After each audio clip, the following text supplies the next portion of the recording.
اور مفید انسان کا عمل ہوتا ہے، نماز، روزہ، حج، زکوٰۃ وغیرہ۔ تب امام صاحب رحمۃ اللہ جو فقہ کی تعریف فرمائی ہے وہ عقائد اور مسائل دونوں کو جامع ہے۔ تو امام صاحب فرماتے ہیں کہ فقہ کسے کہتے ہیں؟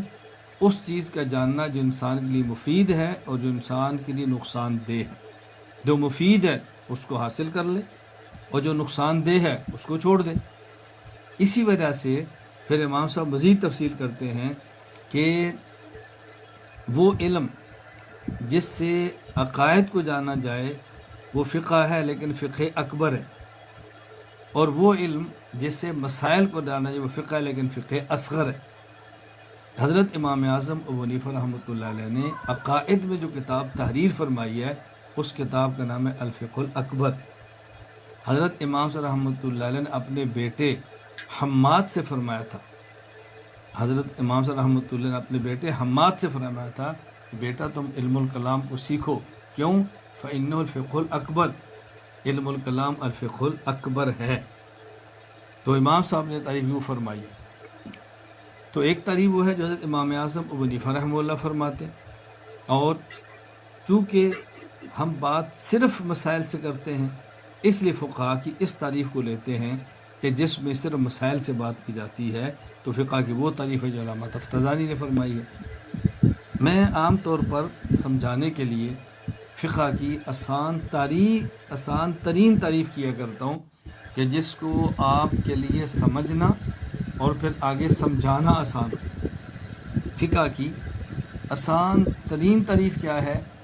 قرآن مجید، سنت رسول صلی اللہ علیہ وسلم، اجماع امت اور قیاس شرعی سے ثابت شدہ مسائل کا نام فقہ ہے۔ کوئی بندہ بھی آپ سے پوچھے فقہ کسے کہتے ہیں تو آپ کو قرآن کریم، سنت رسول صلی اللہ علیہ وسلم، اجماع امت، قیاس شرعی سے ثابت شدہ مسائل کا نام فقہ ہے۔ تو فقہ قرآن سے ہے، قرآن کے خلاف نہیں ہے، حدیث سے ہے، حدیث کے خلاف نہیں ہے، اجماع امت سے ہے، اجماع امت کے خلاف نہیں ہے، قیاس سے ہے، قیاس کے خلاف نہیں۔ کتنی آسان طریق، یہ سمجھ لیں، یاد کر لیں اور آگے اس کو بیان فرماتے رہیں۔ تو خلاصہ کیا ہے؟ فقہ کی ایک تعریف وہ ہے جو حضرت امام اعظم ابو حنیفہ نعمان بن ثابت رحمہ اللہ نے فرمائی ہے، معرفت النفس ما لہا و ما علیہا، انسان کا ان تمام چیزوں کو جاننا جو اس کے لیے مفید ہیں اور جو اس کے لیے نقصان دہ ہیں۔ تو جو مفید اور نقصان دہ نظری چیزیں ہیں وہ عقائد ہیں، اور جو مفید اور نقصان دہ عملی چیزیں ہیں وہ مسائل ہیں۔